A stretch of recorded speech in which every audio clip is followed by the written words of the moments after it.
Dados do Anuário Brasileiro de Segurança Pública mostram um cenário devastador em relação a casos de estupro cometidos no país. Os números são alarmantes.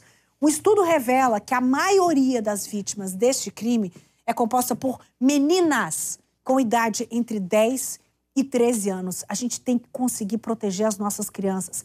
Esses crimes, grande parte deles aconteceram dentro de casa. É um olho no peixe, outro no gato. Quem está ficando sozinho com a sua criança em casa tem que desconfiar de absolutamente todo mundo, porque muitas vezes são pessoas que têm acesso a essa criança, são da família ou têm acesso à família, moram no entorno, são amigos, vizinhos, gente da comunidade, da igreja, da escola, do esporte, de todo canto. Tem que desconfiar, confiar desconfiando. Olha a reportagem. No ano passado, o Brasil registrou mais de 56 mil casos de estupro de vulnerável. Em 61% deles, a vítima tinha menos de 13 anos de idade.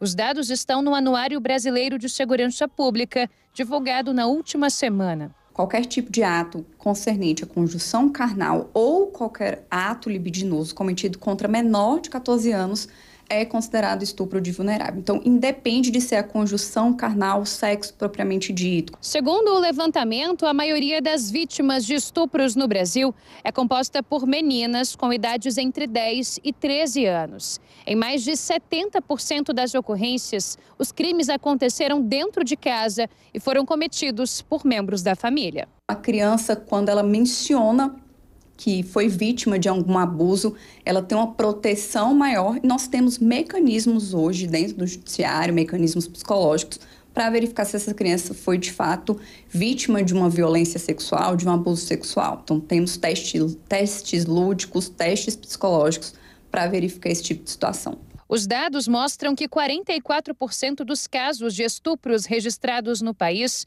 foram cometidos por pais ou padrastos, quase 7,5% por avós, 7,7% por tios, 3,7% por primos e 3,4% por irmãos.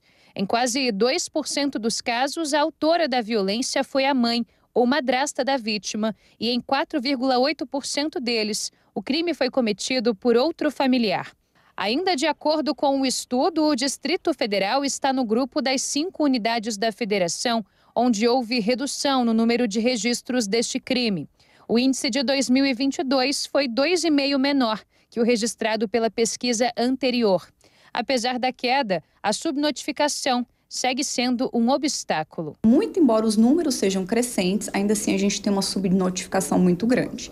Mas sim, está sendo feito um grande trabalho, né, de notificação, de publicização do que é violência contra a criança, contra a mulher também. Então, em razão disso, as pessoas estão conhecendo mais os seus direitos e, consequentemente, há o registro maior de crimes nesse sentido. No fim de junho, a Polícia Militar prendeu Daniel Moraes Bittar, de 42 anos. O servidor público é acusado de sequestrar e estuprar uma menina de 12 anos de idade.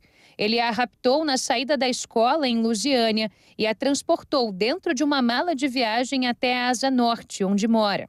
Lá, a vítima foi encontrada algemada e seminua. Ela contou aos policiais que Daniel pretendia fazer dela uma escrava sexual. Ele pegou e me colocou lá dentro do carro, lá atrás, e a moça pegou um pano e colocou na minha boca. Esta psicóloga explica que uma criança vítima de um crime tão bárbaro pode sofrer danos físicos e psíquicos irreversíveis. Desde crises de ansiedade, crises de pânico, transtornos de personalidade. E aí, falando especificamente sobre a autoestima, dessa pessoa ter vergonha de si mesma, dificuldade de expor suas opiniões, dificuldade de aparecer porque em algum momento esse olhar de um outro cuidador faltou para ela. A especialista destaca a importância da prevenção por meio de 2 frentes: diálogo claro e aberto em casa e olhar atento dos pais e responsáveis. É sempre importante lembrar que esse é um assunto que gera vergonha, culpa na criança e que os abusadores costumam fazer acordos e até ameaças para que essa informação não chegue até os responsáveis.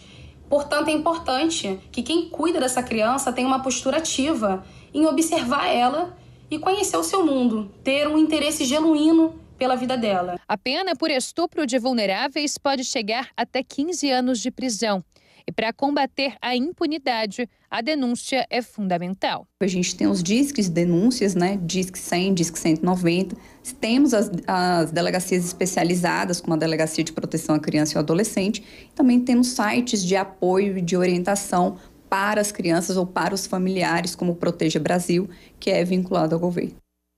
E é muito importante a gente deixar essa criança alerta também, porque esse tipo de crime acontece em todas as faixas sociais. Não diz que é uma pessoa que vive na baixa renda, não. É todo mundo. A gente vê esse tipo de crime também em gente que tem uma vida muito abastada. Então, é preciso a criança saber sobre os limites do corpo dela, conhecer as partes do corpo dela que não podem ser tocadas por ninguém e que os nomes sejam verídicos. Sabe por quê? Tinha uma criança que falava na escola que estavam mexendo no biscoito dela. Essa criança estava sendo violada nas suas partes íntimas, mas a mãe chamava de biscoito. A professora achou que estavam mexendo na merenda dela. Eu estou dando um exemplo muito básico do que precisa ser esclarecido dentro de casa no dia a dia. Disque 100, qualquer pessoa pode fazer uma denúncia para proteger qualquer criança, mesmo aquela que você não conheça, tá? O professor da escola tem que estar atento, o irmão dentro de casa, todo mundo da família conheça essa criança, veja o comportamento dela e se mudar, alguma coisa pode estar acontecendo, essa criança pode estar tentando te falar alguma coisa. Estejamos alertas.